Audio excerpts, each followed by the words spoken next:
আসসালামু আলাইকুম বন্ধুরা, সবাই কেমন আছেন? আশা করি ভালো আছেন। আজকে একটা বিষয় নিয়ে কথা বলবো, সেটা হচ্ছে কনস্টিপেশন, কোষ্ঠকাঠিন্য। বর্তমানে আমি দেখেছি ম্যাক্সিমাম পেশেন্ট পাওয়া যাচ্ছে এখন যাদের কনস্টিপেশন প্রবলেমটা হচ্ছে, ঠিক আছে? তার পাশাপাশি তার পাইলস বা ফিস্টুলা রয়েছে, তাদের জন্য এটা একটা কষ্টদায়ক একটা রোগ।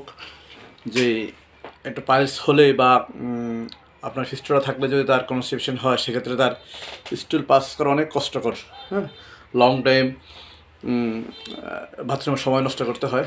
তো এটা আসলেই আমাদের কিছুটা ত্রুটির কারণে এই রোগটা হওয়ার সম্ভাবনা বেশি থাকে। যেমন যদি আমরা পানি কম খাই, এক নম্বর হলো যদি আমরা পানি কম খাই, সেক্ষেত্রে কনস্টিপেশন হওয়ার সম্ভাবনা থাকবে বেশি। আচ্ছা, আরেকটা বিষয় হলো যে আমরা বর্তমান সময়ে আমি দেখেছি বাচ্চারা, বিশেষ করে বাচ্চারা এবং অনেক আমাদের লেভেলে অনেকেই শাকসবজি খেতে অপছন্দ করেন। আমি মনে করি আপনার কনস্টিপেশন রোধ করার জন্য শাকসবজির বিকল্প কিছু নেই। হ্যাঁ, এরপরে যাদের সিরিয়াস পর্যায়ে চলে যায় সেটা ভিন্ন কথা। আপনি যদি প্রচুর শাকসবজি খান, এতে প্রচুর ফাইবার আছে। আপনি যদি প্রচুর পরিমাণ পানি খান, তাহলে আপনার কনস্টিপেশন হওয়ার সম্ভাবনা কম থাকবে। আচ্ছা, আরেকটা বিষয় হলো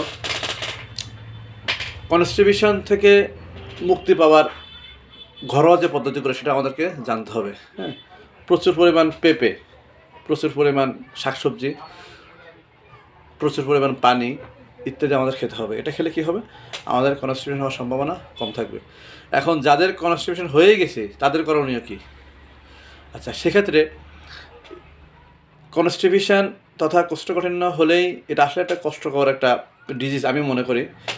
কারণ আমি অনেক পেশেন্ট পেয়েছি এই সমস্যা ভুগতেছেন, এবং এটার জন্য অনেকেই প্রচুর ড্রাগ সেবন করতেছেন, বিশেষ করে ডুরালাক্স, ল্যাসিক্স এই জাতীয় ট্যাবলেটগুলো আমাদের কিডনির জন্য এফেক্টেড।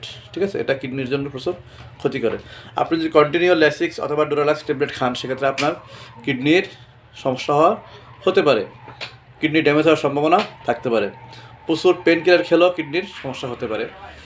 সেক্ষেত্রে আমরা ঘরোয়া পদ্ধতিতে যদি চিকিৎসা নিই, যেটা বললাম, শাকসবজি, পানি, এগুলো খেতে হবে। পেঁপে, কাঁচা পেঁপে অথবা পাকা পেঁপে খেতে হবে।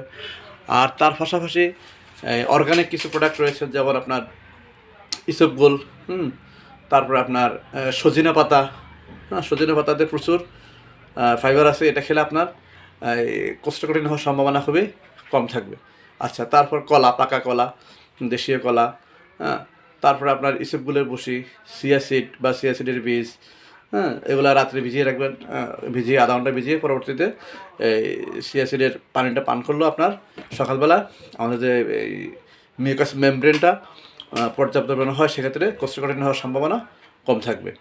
আচ্ছা, তো আমি বলবো এই কোষ্ঠকাঠিন্যের জন্য, কনস্টিপেশনের জন্য ট্যাবলেটকে অ্যাভয়েড করবেন।